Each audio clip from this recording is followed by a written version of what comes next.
시험에 들지 않아요. 물론 가끔 시험에 들 때 있습니다. 하나님과 나와의 관계 속에서. 정말 열심히 하나님의 말씀대로 살려고 하는데 왜 내 삶은 이래? 뭐 이렇게 불평불만할 때도 있지만 교회 공동체가 깨지거나 교회에서의 어떤 문제, 신앙의 거처를 옮겨가는 문제에 있어서는요. 하나님과 나와의 관계보다는요. 수평적인 사람과 사람과의 관계 속에서 그 사태가 벌어집니다. 시험 어디서 드세요? 사람들과의 관계 속에서 시험에 듭니다. 그렇지 않으면 이 자리에 모여있지 않죠. 하나님께로부터 우리가 시험을 받는다? 그거는 보장된 거잖아요. 하나님께서 더 좋은 길로 인도하시기 위해 내 하나님의 말씀 가운데 순종을 바라보면서 아브라함에게 하셨던 그런 시험처럼 우리는 그 테스트를 통과하면 하나님의 축복이 보장받고 있어요. 근데 우리가 상처받는 건 어디죠? 하나님이 아니에요. 관계적인 거죠. 좋은 교회가 어느 교회를 생각하십니까? 수평적 관계가 좋아야 됩니다. 수평적 관계가 좋으려면 어떻게 해야 될까요? 오늘 바울은 후반부 25절에서부터 32절에 있는 말씀을 통해서 에베소 교회에 있는 문제들 가운데 그 문제들에 대한 해답을 주고 있습니다. 그리스도인이라면 이렇게 특별히 교회 안에서의 지체 가운데 우리는 서로 이렇게 해야 된다는 거죠. 그 말씀을 잠시 살펴볼까요? 25절입니다. 25절 같이 읽습니다. 그런즉 거짓을 버리고 각각 그 이웃과 더불어 참된 것을 말하라. 이는 우리가 서로 지체가 됨이라. 거짓을 버리래요. 이 거짓을 버린다라는 거, 거짓이라는 단어가 우리는 이게 그 거짓말로 자꾸만 이해하시는 분들이 많으세요. 물론 맞습니다. 틀린 건 아니에요. 근데 거짓말이 아니에요. 우리가 거짓을 버린다는 것은 쉽게 말씀드려서 가면을 벗어야 됩니다. 우리 안에 있는 가면을 벗어야 됩니다. 사람이 사람에게 가장 실족하는 게 뭐냐면 가면을 느낄 때 사람은 서로에게 대한 신뢰가 깨집니다. 그러니까 우리는 자꾸만 이 가면을 쓰고서 신앙생활을 하는 경우가 많아요. 나는 교회에서 요구되고 사람들이 나를 어떻게 평가할까에 대한 가면, 이런 거짓들을 그리고 사람과 사람을 대할 때 나의 이해관계, 나의 유익을 위해서 말을 돌려서 뭐 하나님의 영광을 위해 뭐 어떤 얘기를 하지만 결국 그것을 다 포장을 뜯어보면 결국에 자신의 유익이에요. 인생을 좀 사신 분들은 그 상대방이 말하는 것이 가면인지 거짓인지 분별하실 수 있는 정도의 지혜는 갖고 계세요. 그래서 오늘 바울은 이래요. 각각 그 이웃과 더불어 참된 것을 말하고 참된 것을 나누라는 거죠. 우리 안에 이 가면들, 우리 안에 있는 이 거짓들을 벗어버려야 됩니다. 그런데 우리는 쉽게 그렇지 못해요. 왜냐하면 사람들의 평가와 사람들의 시선이 굉장히 중요하니까요. 또 나의 유익을 위해서 나는 무엇인가를 해야 되기 때문에 그렇습니다. 우리 성도님들은 지금 어떠세요? 우리는 신앙생활보다 교회에서의 생활에 있어서 우리는 나도 모르는 사이에 가면을 쓰고 있지는 않습니까? 누군가 나에게 이렇게 직분에 따라 이런 모습이어야 되지 않나라는 그런 모습, 그런 이야기, 그런 평가들에 있어서 내가 스스로 그렇게 맞춰가고 있지 않는가? 나는 내 지체들에게 참된 것을 말하기보다는 쉽게 얘기해서 정해진 답을 이야기하고 있지는 않는가? 우리는 서로 돌아보셔야 됩니다. 특별히 구역들은 더 끈끈해지시려면 이런 것들이 잘 나눠져야죠. 그렇지 않으면 구역이 부흥할 수가 없습니다. 누가 가면 쓴 곳에, 나랑 이질감을 느끼는 곳에 누가 들어가고 싶어 하겠습니까? 저 같아도 안 들어갑니다. 교회는요? 교회도 마찬가지예요. 그러니까 우리 성도님들이 내 스스로의 삶을 잘 돌아보셔야 돼요. 나의 교회 생활과 내가 같은 성도들에게 난 과연 어떻게 행동하고 있는가? 거짓인가? 참됨인가?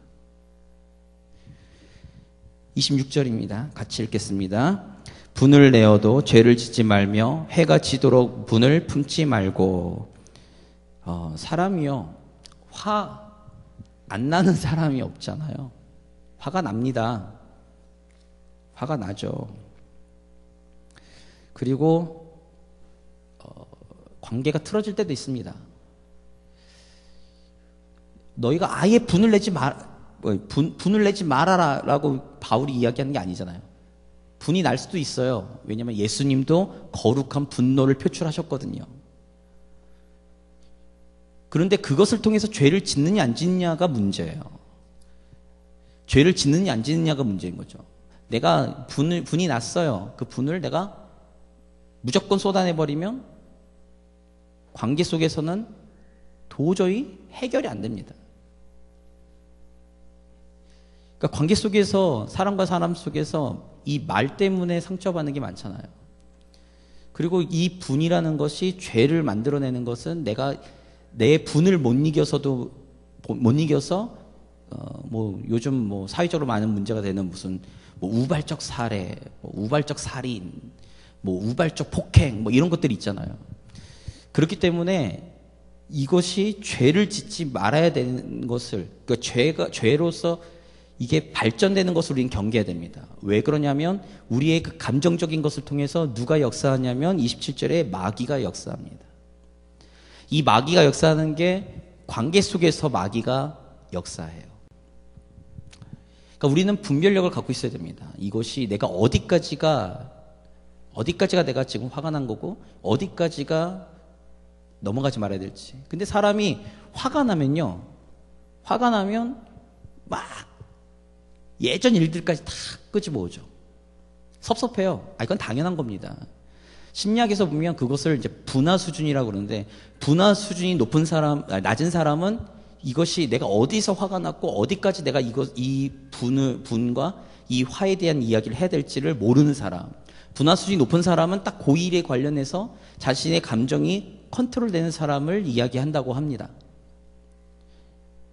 그러니까 저는 성경 말씀이 진리라고 생각하는 게 뭐냐면, 성경에 그런 학자들이 얘기는 없지만 성경에서의 이야기가 결국에 그 전문가들이라고 이야기하는 사람들이 하는 말이에요. 말씀 다시 봅니다. 28절입니다. 28절 같이 읽겠습니다. 도둑질하는 자는 다시 도둑질하지 말고 돌이켜 가난한 자에게 구제할 수 있도록 자기 손으로 수고하여 선한 일을 하라. 28절에 보니까 도둑질하는 자, 교회 안에 도둑질하는 자가 있었나 봐요. 근데 이게 남의 물건을 이렇게 쓱싹하는 게 아닌 거죠. 그 초대교회, 그리고 성경에 기록되어 있는 이 교회들은 대체적으로 두 가지 일을 병행했습니다. 특별히 사도와 지도자들은 말씀과 기도하는 일에, 말씀을 전하는 일과 기도하는 일에 전념했고, 그 두 번째 일이 구제였어요. 먹고 살기 힘드니까 교회에서 구제하는 일들을 해줬습니다. 결국 이 말은 뭐냐면, 옆에 진짜로 도덕적으로 도둑질을 하는 것이 아니에요. 예를 들면 가난한 자에게 구제하도록 가야 될 것을 내가, 이런 표현 써도 되나? 삥 뜯는 건가? 이렇게 돌려 쓰는 거기도 하겠죠. 어떤 방식인지 모르겠지만 그 원래 용도대로 쓰는 것이 아닌 다른 용도로 사용되는 것을 이야기하는 것 같습니다. 그러니까 그 사람은 결국에는 그 행위적으로 봤을 때는 도둑질하는 것이 아닌데, 그 안에 내재되어 있는 것을 보면 원래 구제받아야 될 사람에게 가야 될 돈이나 물질이 다르게 유용되고 있는 거예요. 하나님의 뜻과는 정반대로 사용되는 거죠. 그러니까 이런 문제들이 있었나 봅니다. 그리고 29절 말씀 같이 볼까요? 29절 말씀 같이 읽겠습니다. 무릇 더러운 말은 너희 입 밖에도 내지 말고 오직 덕을 세우는데 소용되는 대로 선한 말을 하여 듣는 자들에게 은혜를 끼치게 하라. 더러운 말이라는 이거는 많은 것이 있겠죠. 어쨌든 간에 이 말에 대한 것들을 바울은 굉장히 중요하게 생각했습니다. 그래서 얘기하는 게 이거예요. 왜 우리가 이렇게 25절에서부터 29절까지 있는 쭉 이렇게 나열되어 있는 것들이 교회 안의 지체 가운데서 이루어지면 안 되는가라는 이야기를 바울이 30절에 이야기하고 있습니다. 같이 읽겠습니다. 하나님의 성령을 근심하게 하지 말라. 그 안에서 너희가 구원의 날까지 인치심을 받았느니라. 그 이유가 뭘까요? 우리 안에 내주하고 계신 성령님을 근심케 한다는 거예요. 왜요? 우리는 구원받은 사람들이니까. 구원받은 사람들 안에는 성령께서 내주하고 계시니까요. 내주하고 계시는데 우리의 그런 행동 거지나 우리의 모습 때문에, 우리의 미성숙함 때문에 그리스도의 장성한 분량이 이르기까지 우리가 성장해 나가야 되는데 우리는 그러지 못하고 있는 모습들 때문에 성령께서 근심한다는 거죠. 우리는 성령을 지금 근심케 하고 있지는 않는가 돌아보셔야 됩니다. 이 말씀에 저도 사실은 굉장히 좀 찔리는 바가 많고요. 성령께서 과연 나의 모습을 보고 나의 신앙생활과 교회생활 보면서 과연 성령께서 근심치 않을까? 나의 언행의 문제 때문에 근심하진 않으실까? 항상 이게 고민입니다. 걱정이고요. 잘 안 됩니다. 우리 성도님들은 어떠세요? 잘 되고 계시는가요? 그러면서 이야기를 결론을 맺습니다. 31절, 32절 같이 읽겠습니다. 너희는 모든 악독과 노함과 분냄과 떠드는 것과 비방하는 것을 모든 악의와 함께 버리고 서로 친절하게 하며 불쌍히 여기며 서로 용서하기를 하나님이 그리스도 안에서 너희를 용서하신 같이 하라. 바울이 에베소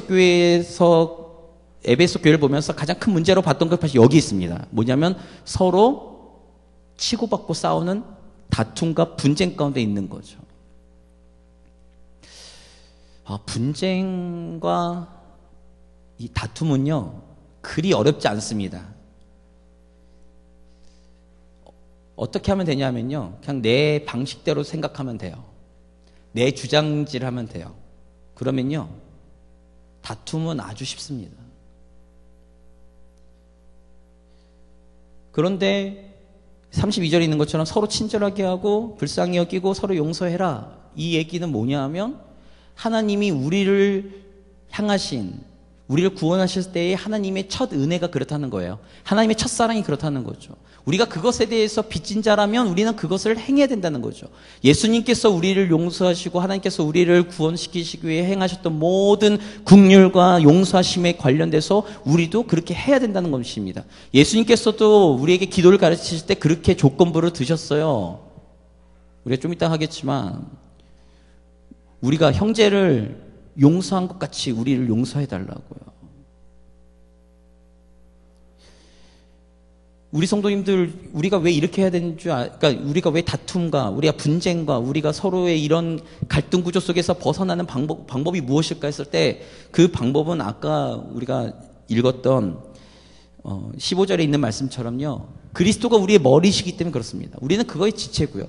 우리가 하나님의 뜻을 따라 하나님의 말씀대로 순종해 가면서 살아가고 신앙생활을 하면요, 우리 가운데 우리의 욕심과 우리의 구습을 따라서 우리의 옛사람이 나오는 그 모습 가운데 우리가 그것을 누르고 하나님의 말씀 앞에 우리의 모든 전 인생의 삶과 우리의 전 인격적인 것들을 다 굴복시킬 때 우리에게 있어서 우리의 모습 가운데 하나님의 사랑과 은혜가 넘치는 교회가 될 줄 믿으시기 바랍니다. 저는요, 그런 교회라면요, 사람들이 올 것 같아요.